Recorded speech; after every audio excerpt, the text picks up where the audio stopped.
I've been sectioned in 93, sectioned in 96, and unfortunately sectioned again in 2006.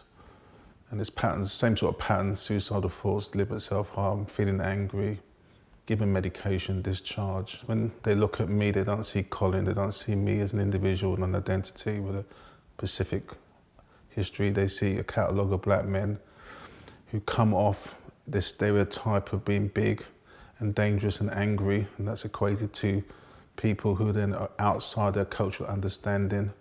And then what schizophrenia does, it fits their reality about who I actually am.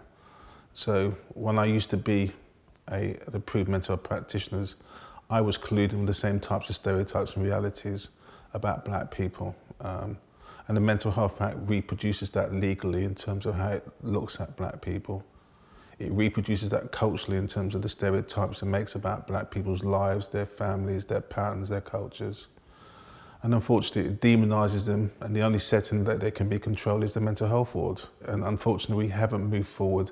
In fact, we've gone backwards. This is the worst time in terms of my experience as a black person to be vulnerable. So you don't want to go into services, you don't want to talk to people, you don't want to actually tell your story, because your story is part of a symptom which is used to actually demonise you. So you don't trust people. And unfortunately, which is painful to see, you don't trust white people, because that's the power that they've used throughout your life from your school system, from being sectioned 4 times. It's very difficult to go in and talk to somebody and say to somebody, I'm feeling this way, this is how you made me feel, I have a phobia about being in this one, I want to leave.